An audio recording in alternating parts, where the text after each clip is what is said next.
Let's head to the voicemail of Truth and Reason. Hi, Dave. Howard from Marin County. Comments on tonight's game. It's late tonight. Anthony Schwartz and Cade both look like busts. Anthony should basically be cut tomorrow. Cade York looks like he's a head case. The positive side, DTR looks absolutely fantastic. I don't know if he's for real, but if he's for real, that would be amazing. The only thing I would worry about him in the long term is because he runs so much, he might have a lot of injuries. I think some of the other rookies look pretty good. I think Cedric Tillman, he looked pretty good. Some of the runners look pretty good. So I would say that past draft class from the people at the top have been terrible, but maybe this draft class for this year might be really good. So thanks a lot, Dave. Great show. Await your comments. Bye. Appreciate all of the voicemails, as always. Ashley, I get the concern with Cade York. Kickers are just such a different thing. Yes, he has to start making his kicks. I'm not ready to call him a bust just yet. I mean, you know, he's got to make his kicks. The kickoffs are really good because they're usually out of the back of the end zone. But yeah, he can't keep missing field goals. Yeah, last night I actually know when it was. It was after Anthony Schwartz fumbled that end around. I tweeted, and it was definitely my most popular tweet of the night, that Cleveland Sports Talk Radio is about to be wild for the next few days. And I think I've seen that already. I know my friend Ken Carmen, I saw a tweet from him this morning that someone called in to 92.3 The Fan and was advocating that the Browns should try to trade Nick Chubb for Justin Tucker. Which, look, like, I'm always like, this is peak overreaction in the preseason for me.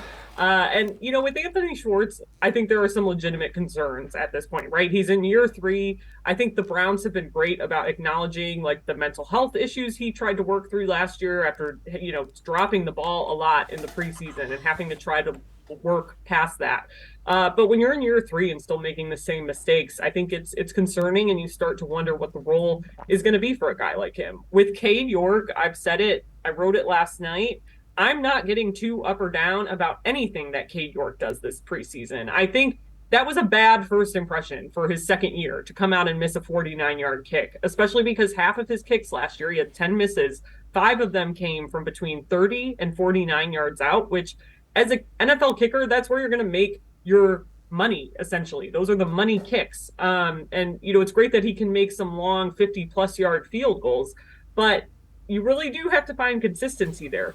Now, when I say I'm not going to get too high or too low, last year during camp, he was the story of almost every camp day, making like 50, 60-yard kicks, one after the other, very few misses. But the true test for him, I think, is going to come when the actual season comes around. Number one, kicking in Cleveland Browns Stadium, the conditions there when it's windier, all that stuff. But number 2, how he's going to phase out his mechanics.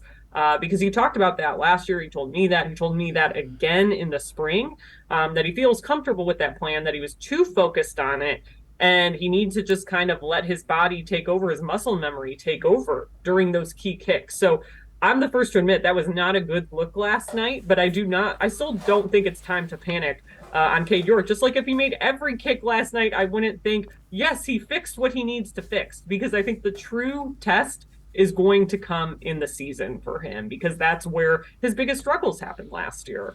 Yeah, and for the Browns to be as good as they expect to be, they're going to need their field goal kicker to be consistent. There's going to be some pressure kicks that you're going to have to win the game. So yes, it's a bad first game for him, but it is a preseason game. And I know fans' reaction is, well, he wasn't any good last year, and I get it. Yeah, he's got to be better.